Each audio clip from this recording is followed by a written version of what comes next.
Hoy cumplí 69 años. 69 años esperando que alguien me dijera feliz cumpleaños antes del mediodía. 69 años creyendo que mis hijos, Cynthia y Jaime, recordarían la fecha más importante de mi vida. Pero a las 3 de la tarde, cuando el silencio ya había llenado cada rincón de mi casa, encontré algo que cambió todo para siempre. Un sobre dorado estaba sobre la mesa de la cocina. Mi nombre escrito con la letra de Cynthia, esa misma letra que yo le enseñé cuando tenía 5 años, trazando cada vocal con paciencia infinita. Para mamá, con amor, decía en la parte de afuera. Por un momento, mi corazón se aceleró. Tal vez habían planeado algo especial. Tal vez mi cumpleaños no había sido olvidado después de todo. Abrí el sobre con manos temblorosas. Adentro había una nota y algo más. La nota era corta, escrita en esa misma letra que una vez me llenó de orgullo. Mamá, nos fuimos a París por una semana. Necesitábamos unas vacaciones después de tanto estrés. Sabemos que lo entenderás. Te dejamos un regalito para que veas cómo puedes celebrar tu cumpleaños. Con cariño, Cynthia y Jaime. Debajo de la nota estaban los recibos. Uno tras otro tras otro. Boletos de avión a París, $4,200. Hotel de lujo por 7 noches, $3,800. Restaurantes, tours, compras, spa, $2,900 más. Todo cargado a mi tarjeta de crédito. Todo autorizado con la tarjeta adicional que les había dado para emergencias. Mi tarjeta, mi dinero, mi crédito destruido en una semana de diversión mientras yo esperaba una llamada que nunca llegó. Al final de todos los recibos había otra nota, escrita con letra diferente. La letra de Jaime, más tosca, más cruel. Ahora veamos cómo vas a celebrar tu cumpleaños, vieja. A ver si consigues pagar todo esto con tu pensión de miseria. Mis manos comenzaron a temblar. No de miedo, sino de algo que no había sentido en décadas. Algo frío y cortante que se extendía por mi pecho como hielo derretido. Me senté en la silla de la cocina, la misma silla donde había desayunado con ellos por 20 años, donde había revisado sus tareas, donde había escuchado sus problemas de amor y les había dado los mejores consejos de mi vida. Volví a leer la nota de Jaime. Vieja. Pensión de miseria. Palabras que salieron de la boca del niño que yo amamanté, que yo cuidé cuando tuvo neumonía a los 8 años, que yo mantuve cuando perdió su trabajo el año pasado. El mismo hijo que aún usa la lavadora de mi casa porque no puede pagar una propia. Miré alrededor de mi cocina. Las fotos de ellos en el refrigerador. Los dibujos que Cynthia me había hecho cuando era pequeña, todavía pegados en la pared después de 30 años. Los regalos del Día de la Madre que yo había conservado como tesoros. Una taza rajada que decía mejor mamá del mundo, un cenicero de arcilla deforme que nunca usé pero que guardé en el lugar más visible de la mesa. Todo mentira. Todo teatro.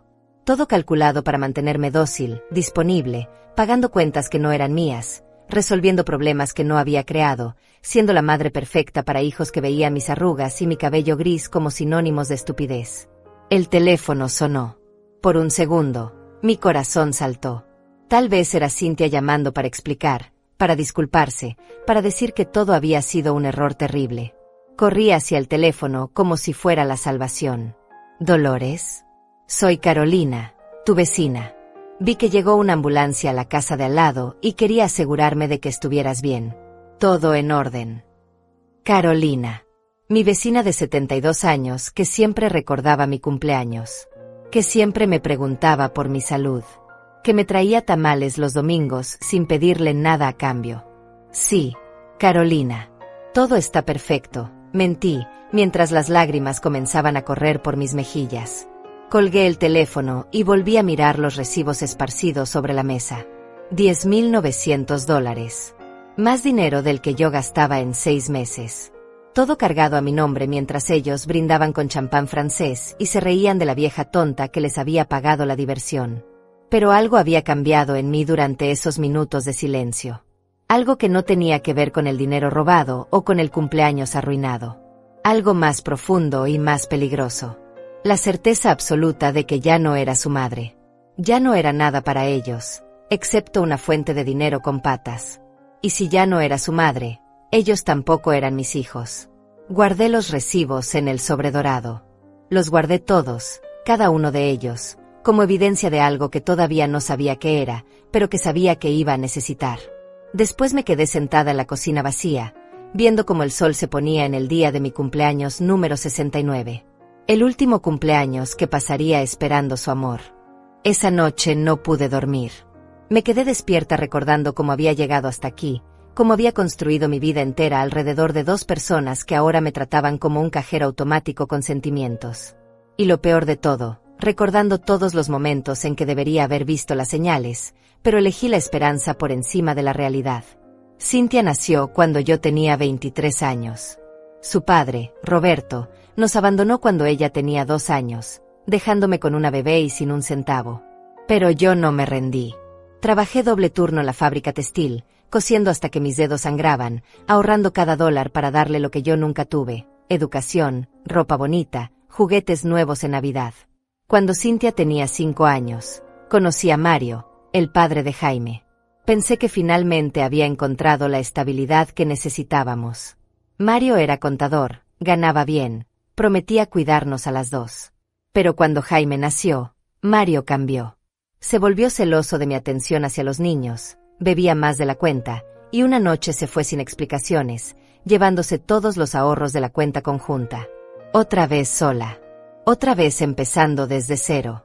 Pero esta vez con 2 niños que alimentar y un sueldo que apenas alcanzaba para el alquiler.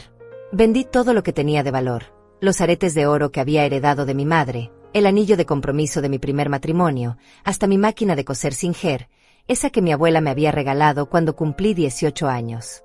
Trabajé en 3 empleos simultáneamente. De madrugada limpiaba oficinas, en la mañana vendía tamales afuera de la escuela, y en la tarde cuidaba a los hijos de la señora Mendoza. Llegaba a casa a las 9 de la noche, agotada, con los pies hinchados y las manos ásperas, pero siempre con algo especial para ellos: un dulce, un juguete pequeño, una sorpresa que había comprado con las monedas que juntaba durante la semana. Cynthia siempre fue la inteligente. Sacaba puras calificaciones excelentes, participaba en todos los concursos de la escuela, soñaba con ser doctora. Yo la miraba estudiar en la mesa de la cocina y sentía que todo mi sacrificio tenía sentido. Mi niña va a ser alguien importante, me decía a mí misma mientras planchaba su uniforme escolar a las 5 de la mañana. Jaime era diferente. Más rebelde, más difícil, pero con un corazón que yo creía puro. Cuando tenía 8 años y se enfermó de neumonía, me quedé despierta 3 noches seguidas en el hospital, rogándole a Dios que no me lo quitara. Vendí mi televisor para pagar los medicamentos que el seguro no cubría. Jaime se recuperó, y cuando abrió los ojos y me sonrió, supe que haría cualquier cosa por proteger esa sonrisa. Los 2 crecieron sabiendo que éramos pobres, pero que nos teníamos los unos a los otros. Yo les repetía todas las noches: somos una familia pequeña, pero somos fuertes. Mientras nos tengamos, nada puede vencernos. Ellos asentían, me abrazaban, me decían que era la mejor mamá del mundo. Cuando Cynthia entró a la universidad, trabajé 4 empleos para pagar su colegiatura. Me levantaba a las 4 de la mañana para hacer el turno de limpieza en el hospital, después iba a vender comida al mercado, en la tarde trabajaba de cajera en el supermercado, y los fines de semana lavaba ropa ajena. Mis manos se volvieron de papel de lija, mi espalda se curvó, mis ojos se cansaron, pero Cynthia iba a ser doctora. Mi sacrificio iba a valer la pena. Jaime no quiso estudiar, pero yo lo apoyé cuando decidió poner un taller mecánico. Le presté los $8,000 que había ahorrado para mi jubilación. No te preocupes, mijo, le dije cuando me pidió el dinero. Cuando el negocio funcione, me lo devuelves. Pero si no puedes, no importa. Lo importante es que seas feliz. El negocio quebró en 6 meses. Jaime nunca me devolvió el dinero, pero yo nunca se lo reclamé. Los hijos no son inversiones, me repetía cuando veía mi cuenta bancaria vacía. Son amores. Durante todos esos años, yo viví con lo mínimo. Mi ropa era la que compraba en las ventas de garaje, mi comida eran las sobras de lo que cocinaba para ellos. No me compraba cremas para las arrugas, no iba al salón de belleza, no tenía vacaciones. Cada dólar extra iba para sus necesidades, sus caprichos, sus emergencias. Cuando Cynthia se graduó de doctora, yo estaba en primera fila, llorando de orgullo. Pensé en todos los turnos dobles, todas las noches sin dormir, todos los sueños propios que había sacrificado para llegar a ese momento. Valió la pena, murmuré mientras la veía recibir su diploma. Todo valió la pena. Después de la graduación, esperé que las cosas cambiaran. Esperé que Cynthia, ahora con un buen sueldo de doctora, me ayudara con las cuentas de la casa.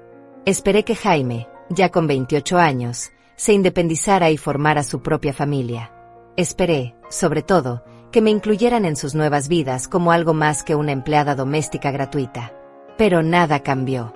Cynthia siguió viniendo a casa los domingos para que yo le lavara la ropa y le cocinara sus platillos favoritos. Jaime siguió usando mi dirección para sus cuentas, mi teléfono para sus referencias laborales, mi cocina para sus reuniones con amigos. Los dos seguían pidiendo dinero prestado para emergencias que nunca eran tan urgentes, y yo seguía dando sin preguntar. Hace un año, cuando cumplí 68, esperé que me organizaran algo especial. Una cena, una reunión familiar, cualquier cosa que mostrara que valoraban todo lo que había hecho por ellos.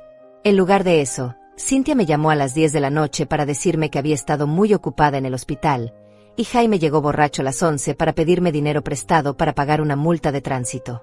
Esa noche, acostada en mi cama vacía, me hice una promesa: el próximo cumpleaños iba a ser diferente. Iba a exigir el respeto que merecía. Iba a pedirles que me incluyeran en sus planes, que me trataran como la madre que había dado todo por ellos. Y ahora, un año después, aquí estaba yo con los recibos de París esparcidos sobre mi mesa, entendiendo que mi promesa había sido una ilusión. Entendiendo que para ellos yo nunca había sido una madre que merecía respeto. Había sido una fuente de recursos que se podía explotar sin consecuencias. Pero por primera vez en 46 años de maternidad, ya no quería ser su madre. Los días siguientes fueron como caminar por un cementerio de recuerdos. Cada objeto en mi casa me gritaba una verdad que había estado negando durante años. El desprecio no había comenzado con el viaje a París. Había estado creciendo silenciosamente, como una planta venenosa que yo había regado con mi propia ceguera. Me senté en mi sillón favorito, ese donde había amamantado a los dos, donde les había leído cuentos durante noches enteras cuando tenían pesadillas, y comencé a recordar. No los momentos dulces que había guardado como tesoros, sino los otros. Los que había enterrado bajo capas de justificaciones maternales. La primera vez que Cynthia me habló con desprecio tenía 16 años.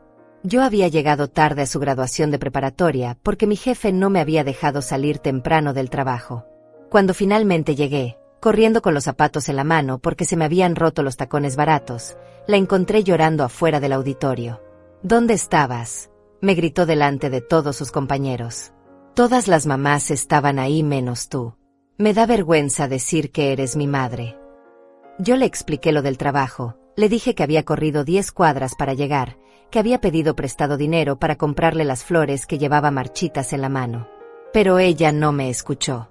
Se fue con sus amigas, me dejó parada ahí como una idiota, cargando un ramo de rosas que nadie iba a recibir. Esa noche, cuando llegó a casa, yo ya había preparado su cena favorita y había puesto las flores en un florero sobre su cama. Perdóname, mi amor, le dije.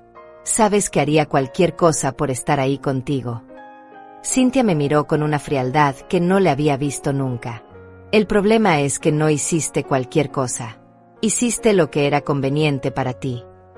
Debería haberla corregido en ese momento. Debería haberle explicado que trabajaba 14 horas diarias para pagarle sus libros, su ropa, sus salidas con amigas. Pero no lo hice. Le pedí perdón otra vez y le prometí que nunca más llegaría tarde a algo importante para ella. Con Jaime, las cosas fueron diferentes pero igual de dolorosas. Él no me gritaba como Cynthia, pero me trataba como si fuera invisible. Cuando sus amigos venían a casa, él fingía que yo no existía. Si yo les ofrecía comida o bebida, él ponía los ojos en blanco y murmuraba: no le hagan caso, siempre está molestando. Una vez, cuando él tenía 21, llegué temprano del trabajo y los encontré a él y a sus amigos fumando marihuana en mi sala. Yo no dije nada sobre la droga, solo les pedí que abrieran las ventanas para que no se quedara el olor. Ya ves por qué nunca vengo aquí, le dijo uno de sus amigos. Tu jefa es muy metiche. Jaime se rió. Se rió como si fuera el chiste más gracioso del mundo. Sí, es medio pesada. Pero es lo que hay. Yo estaba parada en la puerta de la cocina, escuchando cómo mi hijo se disculpaba con sus amigos por mi existencia. como si yo fuera un defecto de la casa, algo que había que tolerar pero de lo que era mejor no hablar. Esa noche le preparé su platillo favorito y se lo llevé a su cuarto. Jaime, ¿podemos hablar? ¿De qué? Me preguntó sin levantar la vista de su teléfono. De lo que pasó hoy. Me dolió que... Ay, mamá, no exageres. No pasó nada. Y ahí terminó la conversación. Yo salí de su cuarto con la certeza de que había malentendido todo, de que era yo la que estaba siendo demasiado sensible. Pero los años siguientes trajeron más de lo mismo. Cynthia llegaba a casa hablando por teléfono con sus amigas, describiendo a sus padres como un desastre total y a mí como súper dramática y pegajosa. Jaime invitaba a sus novias a cenar sin avisarme, y cuando yo salía a saludarlas en pijama porque no sabía que venían, él se disculpaba con ellas. Perdón, mi mamá no entiende de privacidad. Ninguno de los dos jamás me defendió cuando alguien me faltaba el respeto. Ninguno de los dos jamás me incluyó en sus planes importantes. Ninguno de los dos jamás me preguntó cómo me sentía o qué necesitaba. Cuando Cynthia se graduó de doctora y consiguió trabajo en el hospital privado más caro de la ciudad, yo esperé que las cosas mejoraran. Pensé que finalmente iba a valorar mi sacrificio, que iba a querer incluirme en su nueva vida de éxito. En lugar de eso, comenzó a visitarme menos. Estoy muy ocupada, mamá. La medicina es muy demandante. Pero yo sabía, por sus redes sociales, que tenía tiempo para ir a restaurantes caros con sus colegas, para viajar los fines de semana con sus amigas, para comprarse ropa de marca que costaba más que mi sueldo mensual. Cuando le preguntaba por su vida, me respondía con monosílabos. Cuando le contaba de la mía, bostezaba o miraba su teléfono. Cuando le pedía ayuda con algo, siempre tenía una excusa. Es que ahora gano bien, pero tengo muchos gastos. Cuando me estabilice te ayudo. Jaime, por su parte, seguía viviendo conmigo a los 32 años, pero me trataba como si fuera una roommate molesta. No pagaba renta, no compraba comida, no limpiaba nada. Llegaba borracho los fines de semana, traía mujeres diferentes cada mes, usaba mi carro sin pedir permiso y mi lavadora como si fuera un servicio público gratuito. Cuando yo le sugerí que tal vez era hora de que se independizara, me miró como si estuviera loca. ¿Para qué? Aquí estoy cómodo. Además, tú necesitas la compañía. No, yo no necesitaba esa compañía. Necesitaba respeto, cariño, consideración. Pero había confundido la presencia física con el amor, el abuso con la familiaridad. El año pasado, para el Día de la Madre, ninguno de los dos me regaló nada. Cynthia me mandó un mensaje de texto a las 8 de la noche. Feliz día, mamá. Perdón que no pude llamar antes. Jaime ni siquiera se acordó. Yo me quedé esperando hasta medianoche, sentada en la sala, con la mesa puesta para 3 personas y un pastel que había comprado para celebrar juntos. A las 12:05, guardé todo en el refrigerador y me fui a la cama llorando. Pero no lloré por no recibir regalos. Lloré porque finalmente había entendido algo que llevaba años negando. Para mis hijos, yo no era una persona con sentimientos propios. Era una función. Un servicio gratuito que debía estar disponible 24 horas al día, sin quejas, sin necesidades, sin dignidad. Ahora, sentada en mi cocina con los recibos de París todavía sobre la mesa, entendía que el viaje no había sido solo un robo. Había sido una declaración de guerra. Un mensaje claro. Tú no importas. Tu dinero sí. Pero ellos habían cometido un error. Habían subestimado a la mujer que los había criado. Habían olvidado que yo había sobrevivido a 2 matrimonios fallidos, a la pobreza extrema, a años de trabajar hasta desfallecer.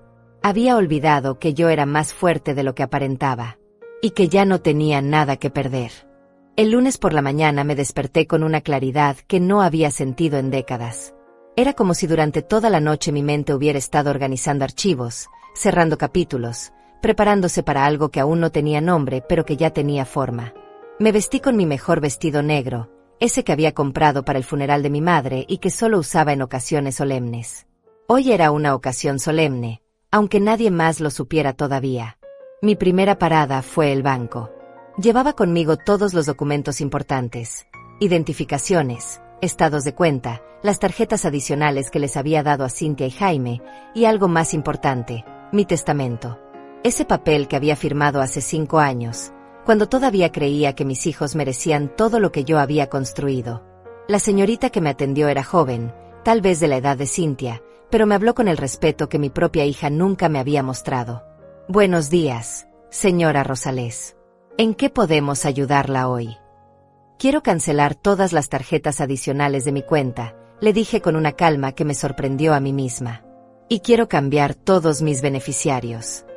Ella me miró con curiosidad, pero profesional. Por supuesto. Tiene aquí las tarjetas que quiere cancelar. Saqué las 2 tarjetas de mi bolsa.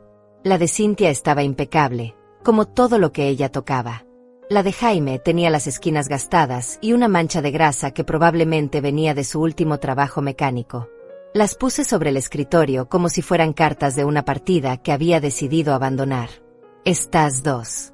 Y quiero que me den un reporte completo de todos los movimientos de los últimos 3 meses. Mientras la señorita tecleaba en su computadora, yo miraba por la ventana del banco. La vida seguía normal para todos los demás. Las madres llevaban a sus hijos pequeños de la mano, los ancianos hacían fila para cobrar sus pensiones, las parejas jóvenes consultaban sobre préstamos para sus primeras casas. Todos tenían sueños, planes, esperanzas. Yo también los había tenido una vez. Señora Rosales, la voz de la empleada me trajo de vuelta. Aquí tiene el reporte. Las tarjetas ya están canceladas, pero veo que hay un saldo pendiente de $10,900. Ahí estaba, negro sobre blanco. La confirmación de que todo lo que había pasado era real. No había sido un sueño cruel, no había sido una exageración de mi mente cansada. Mis hijos habían gastado casi $11,000 en una semana de vacaciones europeas mientras yo comía frijoles y arroz para estirar la despensa hasta fin de mes. ¿Quiere que configuremos un plan de pagos para el saldo?, me preguntó la joven. No, respondí con una firmeza que me sorprendió. Voy a pagarlo todo de una vez. Pero quiero que quede registrado como un fraude. Esas compras fueron hechas sin mi autorización. Era verdad. Nunca había autorizado un viaje a París. Nunca había autorizado hoteles de lujo ni restaurantes de 5 estrellas. Había dado las tarjetas para emergencias, no para financiar la diversión de 2 adultos malagradecidos. Después del banco, fui directamente al despacho del licenciado Honorio Canales, el abogado que había redactado mi testamento original. Su oficina quedaba en un edificio viejo del centro, con pasillos que olían a papel antiguo y decisiones importantes.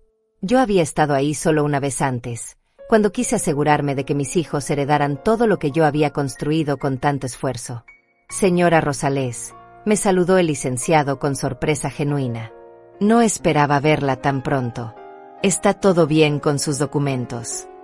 Me senté frente a su escritorio, crucé las manos sobre mi bolsa negra y lo miré directamente a los ojos. Quiero cambiar mi testamento completamente. Él levantó las cejas, pero no hizo preguntas. Había sido abogado por 30 años. Sabía reconocer cuando alguien había tomado una decisión irreversible. ¿Qué cambios quiere hacer? Quiero remover a Cynthia Rosales y Jaime Rosales como beneficiarios de todos mis bienes. Casa, cuentas bancarias, seguros de vida, todo. El licenciado se reclinó en su silla, estudiando mi rostro como si buscara señales de demencia senil o depresión temporal. Señora, esos son cambios muy significativos. ¿Está segura de que quiere proceder? Completamente segura. Podría preguntarle qué la motivó a tomar esta decisión. Le conté todo.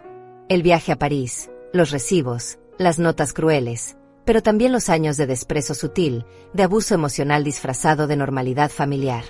Le hablé de las veces que había pedido prestado dinero para pagar sus caprichos, de las noches que había trabajado turnos extra para mantenerlos, de todos los cumpleaños y días festivos que había pasado sola mientras ellos disfrutaban con sus amigos. El licenciado me escuchó sin interrumpir, tomando notas ocasionales. Al final, cerró su libreta y me miró con algo que parecía comprensión y tristeza mezcladas. Entiendo su situación, señora Rosales. Y tiene todo el derecho legal de hacer estos cambios. Pero debo preguntarle, ¿tiene en mente nuevos beneficiarios? Esa era la pregunta que había estado evitando durante todo el fin de semana. Si no eran mis hijos, ¿entonces quién? No tenía hermanos vivos, mis padres habían muerto hace años, no tenía sobrinos cercanos. Por ahora, Quiero donar todo a organizaciones benéficas. Específicamente, al Hogar de Ancianos Santa Teresa y al Refugio para Mujeres Víctimas de Violencia Doméstica. El licenciado asintió y comenzó a escribir. Muy bien. ¿Quiere dejarles algo a sus hijos? Una cantidad simbólica, tal vez. Pensé en eso por un momento. En todos los libros y películas, la madre ofendida siempre dejaba $1 a los hijos ingratos, como un mensaje final de desprecio. Pero yo no quería enviar un mensaje. No quería drama póstumo ni declaraciones emocionales desde la tumba. Nada, dije simplemente. No quiero que reciban nada de mí. Salí del despacho del abogado con una sensación extraña en el pecho. No era alivio, todavía no. Era algo más parecido a la quietud que viene después de una tormenta, cuando el aire huele diferente y el mundo parece recién lavado. Mi siguiente parada fue la notaría, donde quité los nombres de Cynthia y Jaime de la escritura de la casa. Después fui a la compañía de seguros, donde cambié todos los beneficiarios de mis pólizas de vida. Cada papel que firmaba era como cerrar una puerta que había estado abierta durante 40 años. En la tarde, cuando llegué a casa, me senté en mi cocina con una taza de té y una extraña sensación de paz. Por primera vez en años, mi futuro no dependía de los caprichos emocionales de dos personas que habían decidido que yo no valía su respeto. Miré las fotos en el refrigerador. Todas esas imágenes de cumpleaños, graduaciones, navidades familiares donde yo sonreía creyendo que estaba construyendo recuerdos hermosos. Ahora las veía diferentes. En todas esas fotos, yo era la única que sonreía con genuina felicidad. Cynthia y Jaime siempre tenían la sonrisa forzada de quien está cumpliendo una obligación social. Una por una, quité todas las fotos del refrigerador. Algunas las guardé en una caja, las pocas donde ellos eran realmente niños y yo podía recordar momentos de amor auténtico. Las demás las puse en una bolsa de basura. No las rompí, no las quemé. Simplemente las descarté como quien limpia la casa de objetos que ya no tienen propósito. Cuando Jaime llegó esa noche, encontró el refrigerador vacío de recuerdos y a mí sentada en la mesa, leyendo un libro. ¿Qué pasó con las fotos?, me preguntó mientras se servía comida que yo había cocinado pero que él no había pedido permiso para tomar. Las quité, respondí sin levantar la vista del libro. ¿Por qué? Porque ya no las necesito.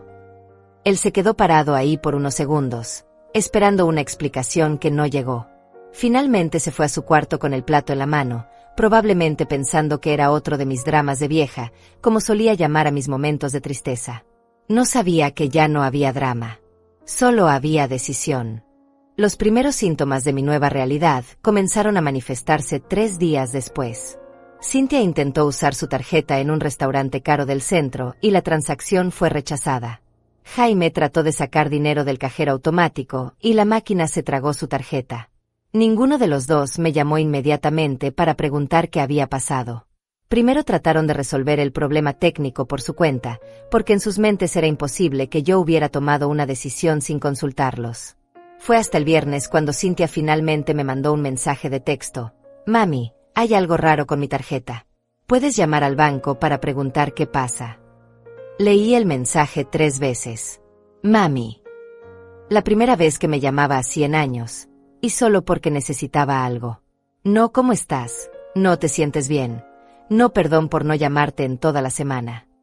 Solo una orden disfrazada de pregunta, asumiendo que yo iba a correr a resolver su problema como siempre había hecho.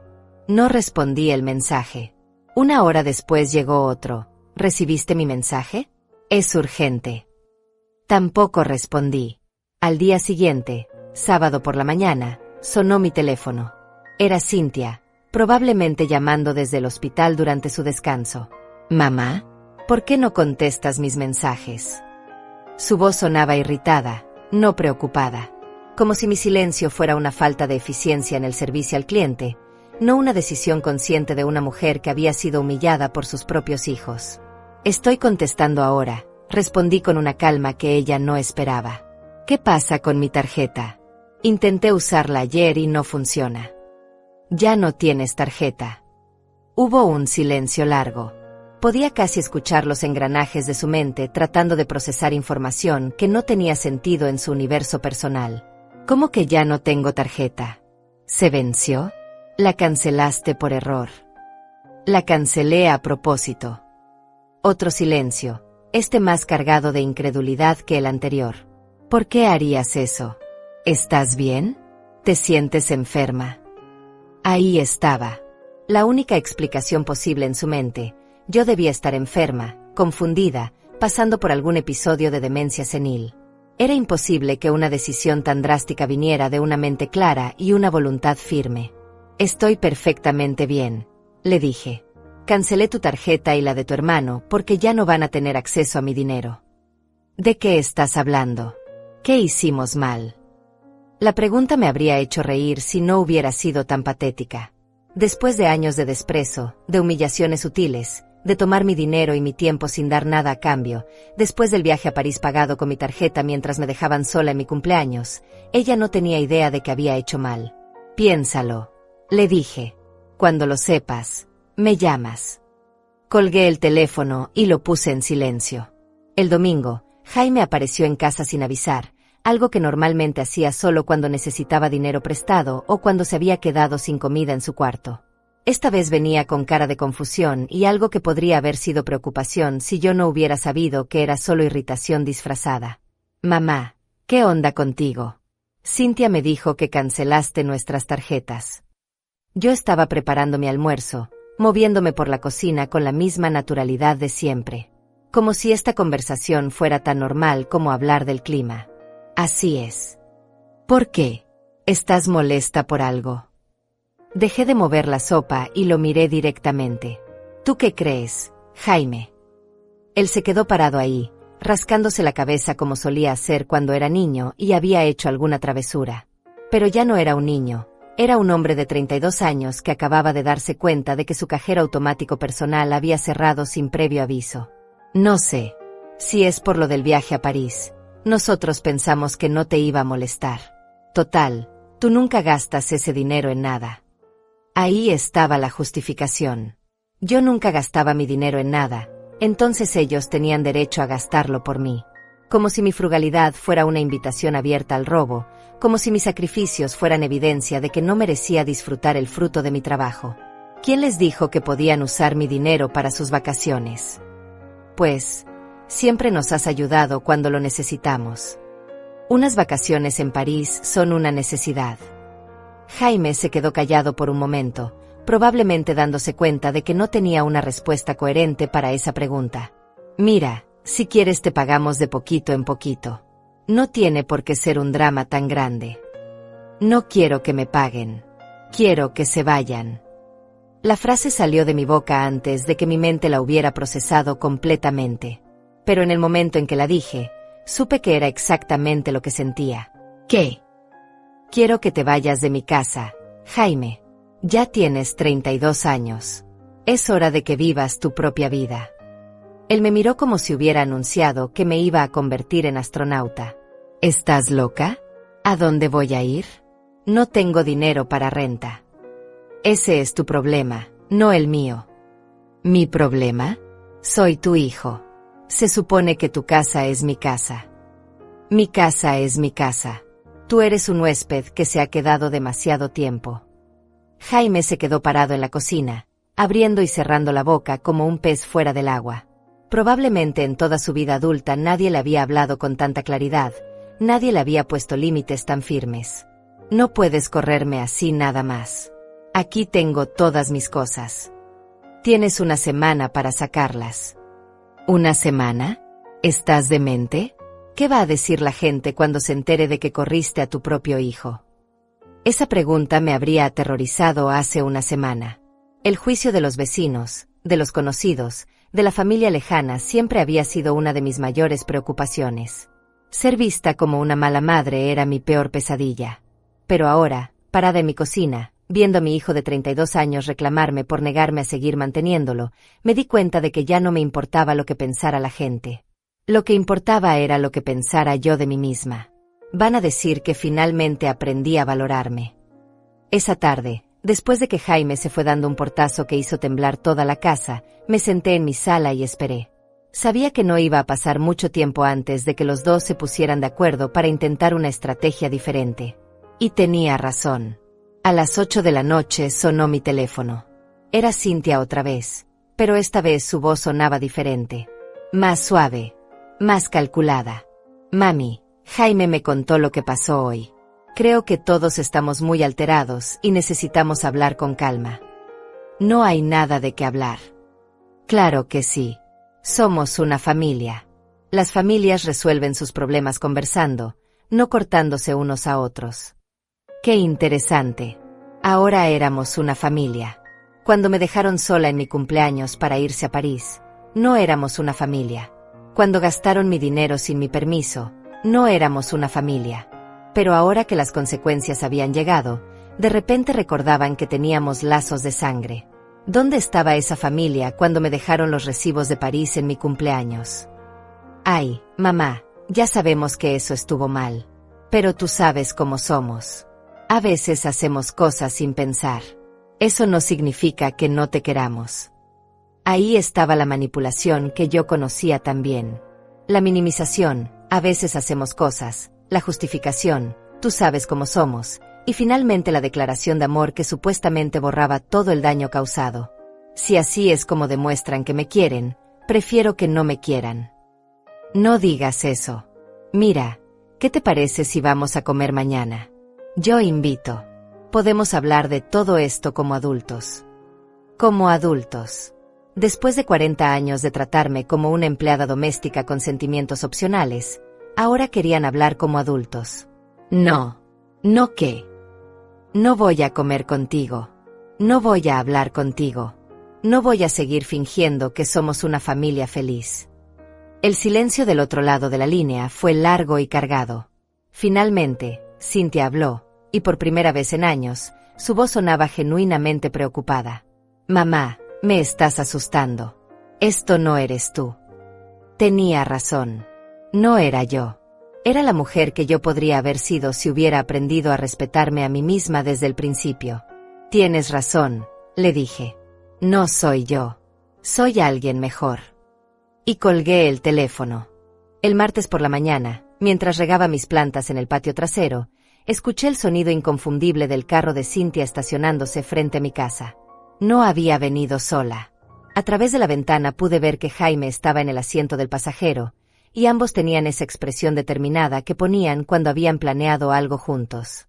Probablemente habían pasado todo el lunes coordinando esta visita, decidiendo qué estrategia usar para que yo volviera a ser la madre sumisa que conocían.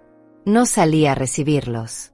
Seguí regando mis geranios como si fuera un día cualquiera, como si no hubiera visto llegar a los dos hijos que una vez fueron el centro de mi universo y que ahora se habían convertido en extraños que compartían mi sangre.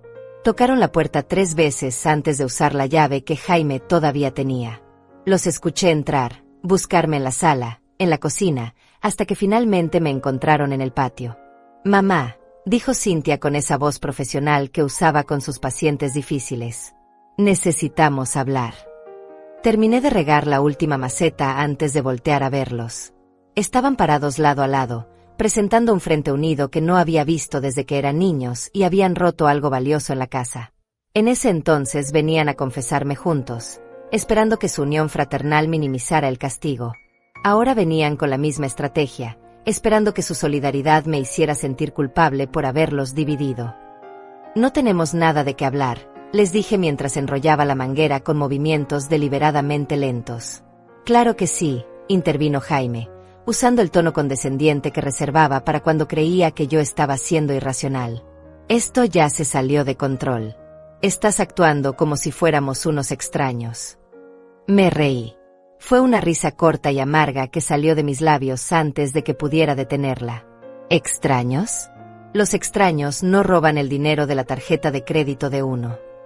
No robamos nada, se defendió Cynthia inmediatamente. Usamos la tarjeta que tú nos diste. Si no querías que la usáramos, no nos la hubieras dado. Ahí estaba la lógica retorcida que había estado tolerando durante años. Yo era culpable de haberles dado acceso a mi dinero para emergencias.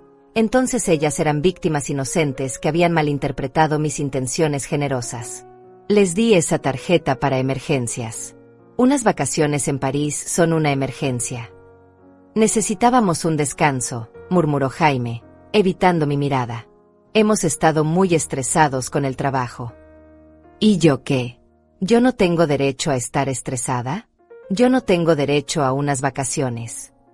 Tú no trabajas tanto como nosotros, dijo Cynthia con esa superioridad médica que había desarrollado desde que se graduó. Además, a tu edad ya deberías estar descansando, no pensando en viajes. A mi edad. Como si los 69 años fueran una sentencia de muerte social, como si llegar a esta década me hubiera despojado automáticamente del derecho a disfrutar la vida que había construido con mi trabajo. A mi edad debería estar disfrutando el dinero que gané trabajando 40 años. No pagando las diversiones de 2 adultos ingratos. ¿Ingratos? La voz de Jaime subió de volumen. ¿Somos ingratos por aceptar lo que tú siempre nos has ofrecido? Tú nos criaste diciéndonos que la familia se ayuda, que lo que es tuyo es nuestro. Tenía razón en eso, y la verdad me dolió más que cualquier mentira. Yo los había criado con esa filosofía, pensando que estaba enseñándoles generosidad y unión familiar. No me había dado cuenta de que les estaba enseñando a tomar sin dar, a recibir sin agradecer, a verme como un recurso inagotable en lugar de como una persona con necesidades propias. Tienes razón, admití, y vi cómo sus rostros se relajaban, pensando que había ganado la discusión. Los crié mal. Los malcrié tanto que ahora creen que tienen derecho a todo lo mío sin darme nada a cambio. La expresión de alivio se desvaneció inmediatamente de sus caras. Eso no es justo, protestó Cynthia. Nosotros te damos cariño, te damos compañía. ¿Cuándo fue la última vez que me llamaron solo para preguntarme cómo estaba? ¿Cuándo fue la última vez que me visitaron sin necesitar algo? ¿Cuándo fue la última vez que me incluyeron en sus planes simplemente porque querían mi compañía? El silencio que siguió fue elocuente. Los tres sabíamos las respuestas a esas preguntas, y ninguna de esas respuestas los favorecía. Mira, mamá, dijo Jaime finalmente, cambiando a una táctica diferente. Tal vez no hemos sido los hijos perfectos, pero tampoco tú has sido la madre perfecta. Todos hemos cometido errores. Ahí estaba. La equivalencia falsa que había estado esperando. Mis errores como madre primeriza, mis momentos de cansancio o impaciencia durante años de criar 2 hijos sola, eran equiparables a décadas de abuso emocional y robo financiero. Tienes razón, volví a admitir, y otra vez vi esa expresión esperanzada en sus rostros. No fui la madre perfecta. Fui demasiado generosa, demasiado permisiva, demasiado ciega ante sus defectos. Pero ya no voy a ser esa madre. ¿Qué quieres decir con eso?, preguntó Cynthia con una voz que comenzaba a sonar nerviosa. Quiero decir que se acabó. No más dinero prestado, no más favores sin reciprocidad, no más aguantar faltas de respeto porque así son ustedes, punto. ¿Y qué esperas que hagamos? La voz de Jaime sonaba casi desesperada. Que desaparezcamos de tu vida. Espero que aprendan a vivir como adultos independientes. Que Jaime se consiga su propio lugar y pague sus propias cuentas. Que Cynthia deje de venir aquí solo cuando necesita algo. Esto es ridículo, exploté Cynthia, mostrando finalmente la frustración que había estado conteniendo. Vas a tirar a la basura 30 años de relación por un malentendido. No fue un malentendido. Fue una decisión deliberada de humillarme en mi cumpleaños y robar mi dinero. Y no estoy tirando nada a la basura. Ustedes ya lo hicieron hace mucho tiempo. Cynthia me miró como si hubiera declarado que la tierra era plana. No podemos creer que estés siendo tan dramática. Es como si fueras otra persona. Soy la misma persona. Pero ya no voy a fingir que no me duele cómo me tratan. Nadie te está tratando mal, insistió Jaime. Eres tú la que está haciendo un drama de todo. Esa frase fue la gota que derramó el vaso. Después de años de minimizar mis sentimientos, de tratarme como si mis emociones fueran caprichos irracionales de una mujer mayor, todavía tenían el descaro de decirme que yo era la del problema. Me dirigí hacia la puerta del patio, y ellos me siguieron como pollitos desorientados. Quiero que se vayan de mi casa, les dije con una calma que me sorprendió a mí misma. ¿Qué? Jaime parecía genuinamente choqueado. Que se vayan. Ahora. Y Jaime, quiero que vengas mañana por tus cosas. Tienes hasta el viernes para sacar todo. No puedes hablar en serio, murmuró Cynthia. Caminé hasta la puerta principal y la abrí de par en par. Muy en serio. ¿Y si no queremos irnos? La voz de Jaime tenía un tono desafiante que no había escuchado desde que era adolescente. Entonces llamo a la policía y les explico que 2 adultos se niegan a salir de mi propiedad privada después de que les pedí que se fueran. Los 2 se quedaron parados en mi sala, mirándome como si fuera una extraña. Y tal vez lo era. Tal vez la mujer que habían conocido, la que toleraba todo por amor maternal, había muerto el día que encontré los recibos de París. La mujer que estaba frente a ellos ahora era alguien nuevo, alguien que había aprendido que el amor propio era más importante que el amor incondicional. «Esto no va a terminar así», me dijo Cynthia mientras pasaba junto a mí hacia la puerta. «Somos tu familia, te guste o no. La familia se gana», le respondí. «Y ustedes perdieron ese privilegio». Jaime se detuvo en el umbral de la puerta y me miró con una mezcla de confusión y algo que podría haber sido respeto si yo hubiera estado dispuesta a interpretarlo generosamente. «¿De verdad vas a dejar que esto termine así?» «Yo no estoy terminando nada», le dije. «Ustedes terminaron esto hace mucho tiempo. Yo solo estoy aceptando la realidad». Los vi alejarse hacia el carro de Cynthia, hablando entre ellos con gestos agitados. Probablemente planeando su próxima estrategia, decidiendo si era mejor esperar a que se me pasara la locura o si debían buscar ayuda externa para manejar a la madre rebelde. Cerré la puerta y me recosté contra ella, sintiendo algo que no había experimentado en años: silencio real. No el silencio cargado de tensión que viene antes de una tormenta, sino el silencio limpio que viene después de que la tormenta ha pasado y ha llevado todo lo que no era esencial. Por primera vez en 40 años, mi casa era completamente mía. Durante los siguientes días, mi casa se sintió diferente. No vacía, como había temido, sino espaciosa. Como si hubiera estado viviendo en un cuarto lleno de muebles pesados y finalmente hubiera sacado todo lo que no necesitaba. Por primera vez en décadas, podía caminar por mi propia sala sin tropezar con las expectativas emocionales de otras personas. Jaime vino el jueves por sus cosas. No vino solo, trajo a 2 amigos con una camioneta prestada, como si mudarse de la casa de su madre fuera una operación militar que requería refuerzos. Los escuché llegando desde la cocina, donde estaba preparando mi almuerzo con la misma tranquilidad con la que haría cualquier actividad doméstica normal. No salí a supervisar la mudanza. No pregunté si necesitaban ayuda, no ofrecí comida o bebida, no me despedí con lágrimas y abrazos como habría hecho la madre de antes.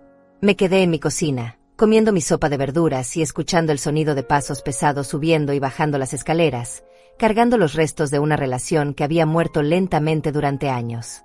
Cuando terminaron, Jaime tocó a la puerta de la cocina. Entró sin esperar respuesta, como había hecho toda su vida, pero esta vez había algo diferente en su postura. Menos arrogancia, menos certeza de que yo iba a ceder ante cualquier muestra de vulnerabilidad. «Ya me voy», me dijo, parado en el umbral como si no estuviera seguro de si tenía permiso para acercarse más. «Que te vaya bien», respondí sin levantar la vista de mi plato. «¿Eso es todo? Después de 32 años, ¿eso es todo lo que tienes que decirme?»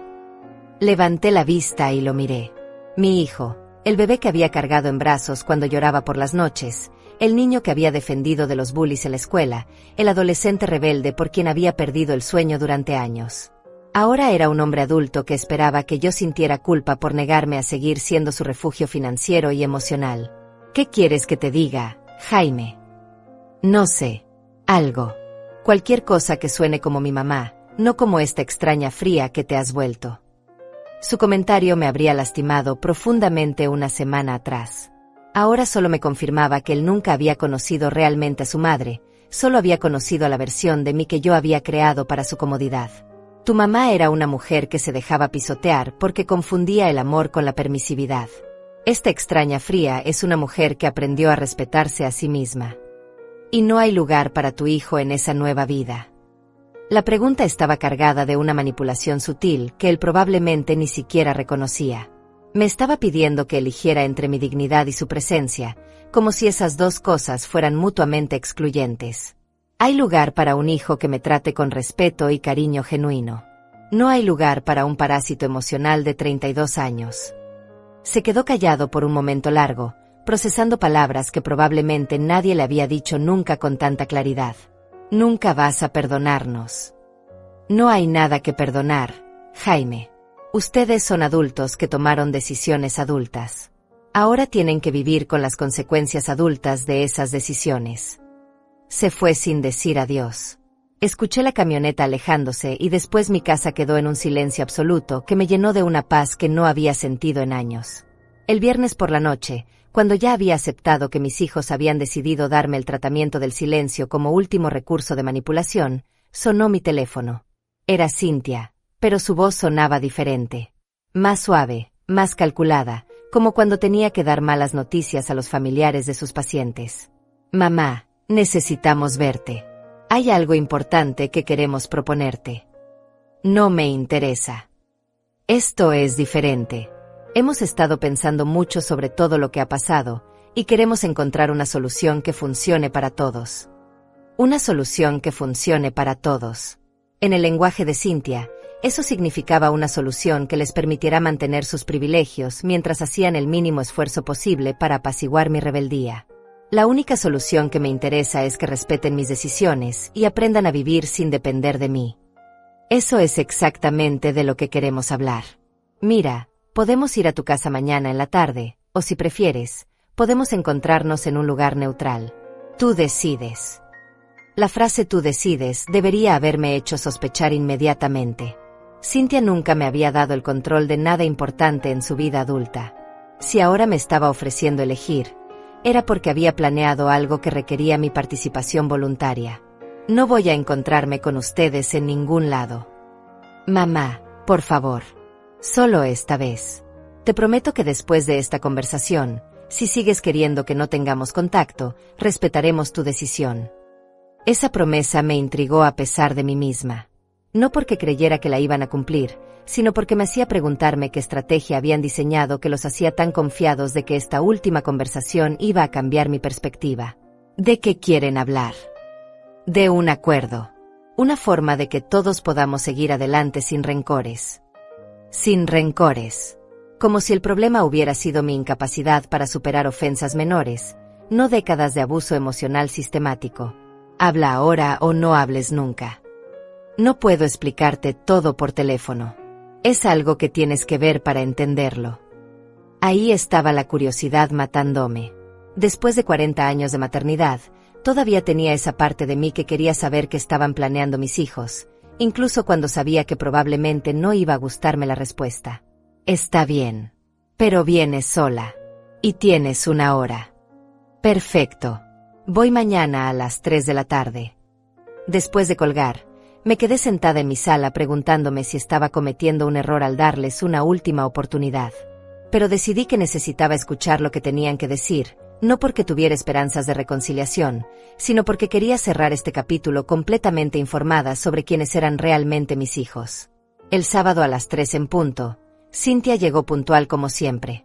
Traía consigo una carpeta de manila y una expresión que mezclaba determinación profesional con algo que podría haber sido nerviosismo si yo hubiera estado dispuesta a interpretarlo generosamente. Se sentó en mi sala como si fuera una reunión de negocios, sacó varios papeles de la carpeta y los extendió sobre mi mesa de centro con la precisión de quien había ensayado esta presentación múltiples veces. Mira, mamá, Jaime y yo hemos estado hablando con un abogado, y creemos que encontramos una solución justa para todos. Un abogado. Por supuesto. Cuando la manipulación emocional no funcionaba, el siguiente paso era la intimidación legal. Sigue. Reconocemos que tal vez hemos tomado ventaja de tu generosidad en el pasado. No fue intencional, pero entendemos por qué te sientes lastimada. Tal vez. No fue intencional. Entendemos por qué te sientes.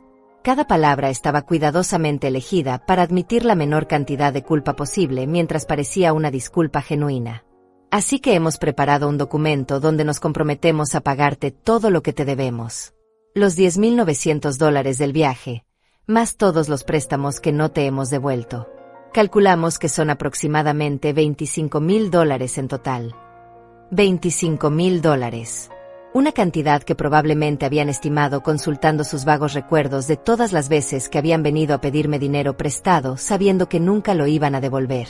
¿En cuánto tiempo? En 5 años. $500 mensuales entre los dos. 250 cada uno. Hice los cálculos rápidamente. $500 mensuales durante 5 años eran $30,000, no $25,000. Estaban agregando $5,000 de intereses como si fueran una institución bancaria generosa que me estaba haciendo un favor. Y a cambio, volvemos a ser una familia normal. Reinstales nuestras tarjetas. Jaime puede volver a vivir aquí hasta que termine de pagarte, y todos fingimos que esto nunca pasó. Ahí estaba. La propuesta que habían estado cocinando durante una semana. Me iban a pagar una cantidad arbitraria de dinero a lo largo de 5 años, y a cambio yo tenía que volver a ser la madre sumisa que financiaba sus vidas y toleraba sus faltas de respeto. ¿Y si digo que no? La expresión de Cynthia cambió sutilmente. La máscara profesional se deslizó por un segundo, revelando algo más duro debajo. Bueno, entonces tendríamos que explorar otras opciones legales. Un abogado nos dijo que si una persona mayor hace cambios drásticos en su comportamiento y en sus finanzas, eso puede ser evidencia de deterioro mental. Ahí estaba la amenaza real. Si no aceptaba sus términos, iban a tratar de declararme mentalmente incompetente para controlar mis propias decisiones financieras. Me levanté de mi silla y caminé hacia la puerta principal. La abrí de par en par y me volteé hacia Cynthia, que me miraba con una mezcla de confusión y algo que podría haber sido miedo. Vete de mi casa. Y no vuelvas nunca. Mamá, espera. No tienes que decidir ahora. Puedes pensarlo. Ya lo pensé. Mi respuesta es que prefiero morir sola y en la pobreza antes que volver a ser tu esclava emocional. ¿Estás segura? Porque una vez que yo salga por esa puerta, no voy a volver. Y Jaime tampoco. Perfecto. Cynthia recogió sus papeles, los metió en la carpeta y caminó hacia la puerta. Se detuvo en el umbral y me miró una última vez. Esto es un error, mamá. Vas a terminar sola y arrepentida. Prefiero estar sola que mal acompañada. La vi alejarse en su carro y cerré la puerta con una sensación de finalidad absoluta. Sabía que habían jugado su última carta, y habían perdido. Pero lo que no sabían era que yo tenía un as bajo la manga que ellos nunca habían visto venir. Los siguientes días fueron extrañamente tranquilos. Había esperado que Cynthia y Jaime intentaran una última maniobra desesperada. Tal vez aparecieran con familiares lejanos o vecinos bien intencionados para convencerme de que estaba cometiendo un error terrible. Pero no pasó nada. El silencio se extendió como una manta pesada sobre mi nueva realidad, y por primera vez en años, ese silencio no me asustó. El miércoles por la mañana, mientras tomaba mi café en el patio, sonó mi teléfono. Era un número que no reconocí, pero algo me hizo contestar.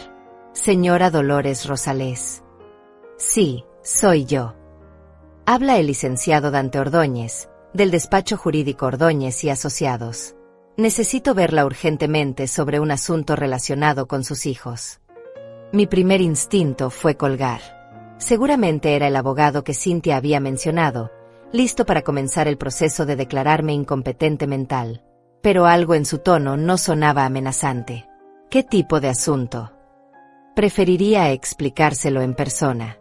¿Podría venir a mi oficina esta tarde? Es muy importante. Decidí ir. Si mis hijos habían iniciado algún proceso legal contra mí, era mejor que me enterara directamente que esperar a que llegaran los papeles por correo. La oficina del licenciado Ordóñez estaba en el centro de la ciudad, en un edificio moderno que me intimidó desde que bajé del taxi. Pero el hombre que me recibió era mayor que yo, con cabello completamente blanco y una sonrisa que parecía genuinamente amable. Señora Rosales, gracias por venir. Por favor, tome asiento. Me senté frente a su escritorio, preparándome para escuchar alguna acusación legal que mis hijos habían fabricado para recuperar el control sobre mi vida. Señora, represento a sus hijos en algunos asuntos financieros, pero no estoy aquí para eso. Estoy aquí porque descubrí algo que creo que usted debe saber. Sacó una carpeta gruesa de un cajón y la puso sobre el escritorio entre nosotros.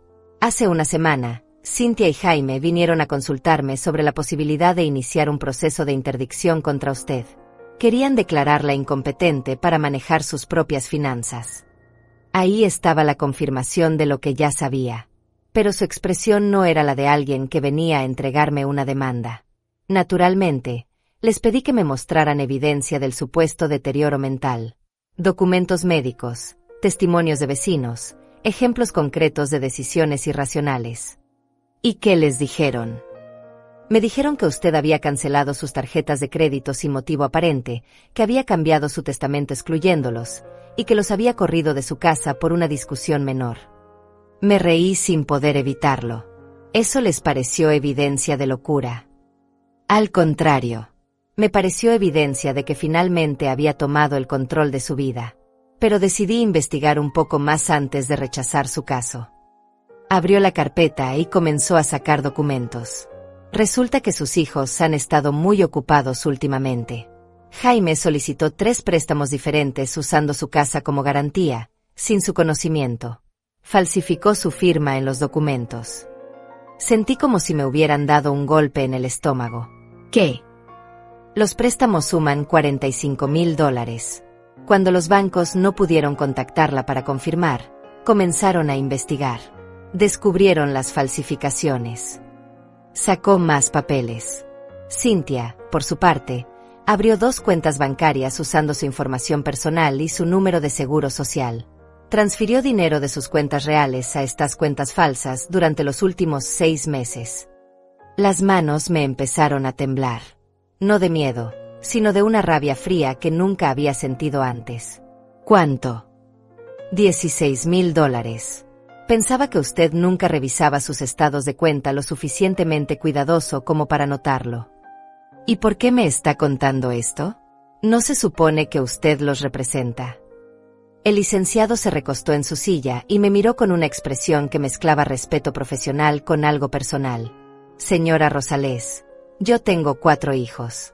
Si alguno de ellos me hiciera lo que los suyos le han hecho a usted, yo también los cortaría de mi vida. Rechacé su caso y decidí contactarla porque usted tiene derecho a saber que ha estado viviendo con 2 criminales. Me quedé sentada en esa oficina, procesando información que transformaba completamente mi comprensión de los últimos meses. No había sido solo desprecio emocional o aprovechamiento financiero. Había sido robo sistemático, fraude documentado, un plan deliberado para vaciar mis cuentas antes de que yo pudiera reaccionar. ¿Qué puedo hacer? Puede presentar cargos criminales. Con la evidencia que tengo, ambos podrían enfrentar varios años de prisión. ¿Y si no quiero hacer eso? También puede demandarlos civilmente para recuperar el dinero. Pero le recomiendo que por lo menos reporte el fraude para protegerse de futuros intentos. Esa tarde regresé a casa con una copia de todos los documentos que el licenciado me había mostrado.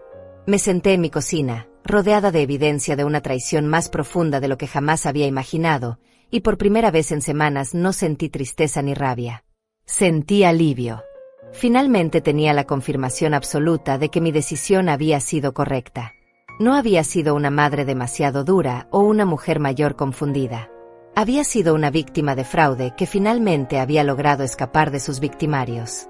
Esa noche llamé al licenciado Ordóñez y le dije que quería proceder con todas las acciones legales disponibles. No por venganza, sino por justicia. Y porque finalmente había entendido que protegerme a mí misma no era un acto de egoísmo, sino de supervivencia. El jueves por la mañana, mientras desayunaba en mi cocina finalmente en paz, sonó mi teléfono. Era Jaime, y su voz sonaba desesperada.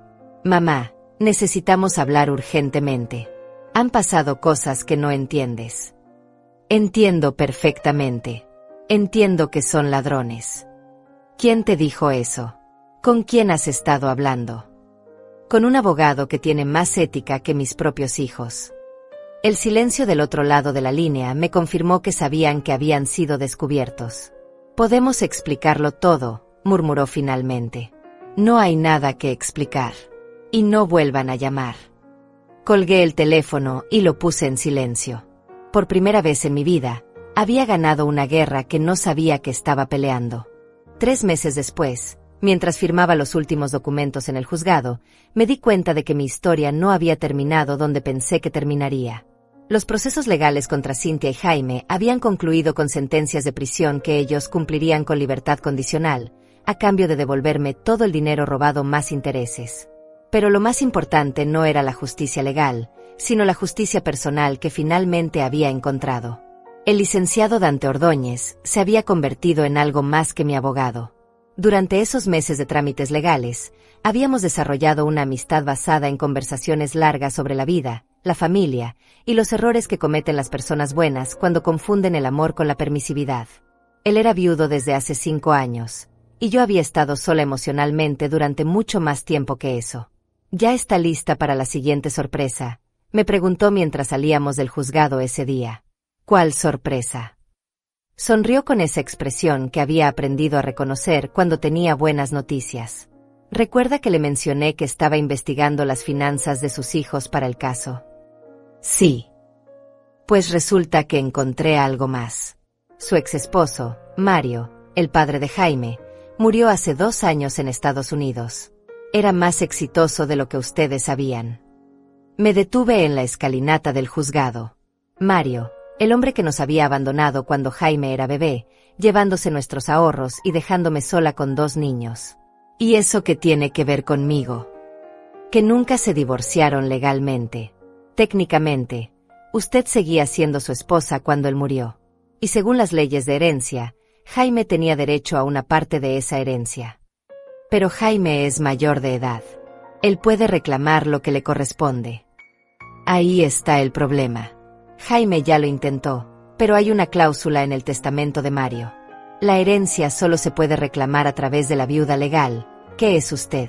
Si usted no coopera, él no recibe nada. Me quedé procesando esa información. Mario había muerto rico en un país extranjero, y la única forma de que Jaime pudiera acceder a esa herencia era a través de mí.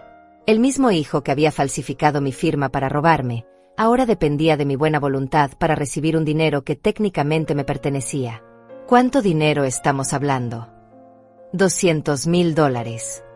Sentí como si el universo estuviera jugando una broma cósmica conmigo.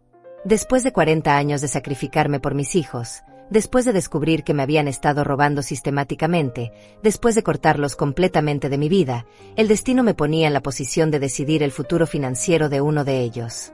¿Qué tengo que hacer para reclamar esa herencia? Simplemente firmar algunos documentos. Pero usted puede quedarse con todo el dinero si quiere. Legalmente, es suyo. Esa noche, en la tranquilidad de mi casa, pensé en todo lo que había pasado.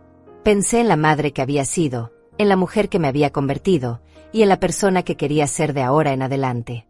Al día siguiente llamé al licenciado Ordóñez y le pedí que preparara los documentos para reclamar la herencia de Mario.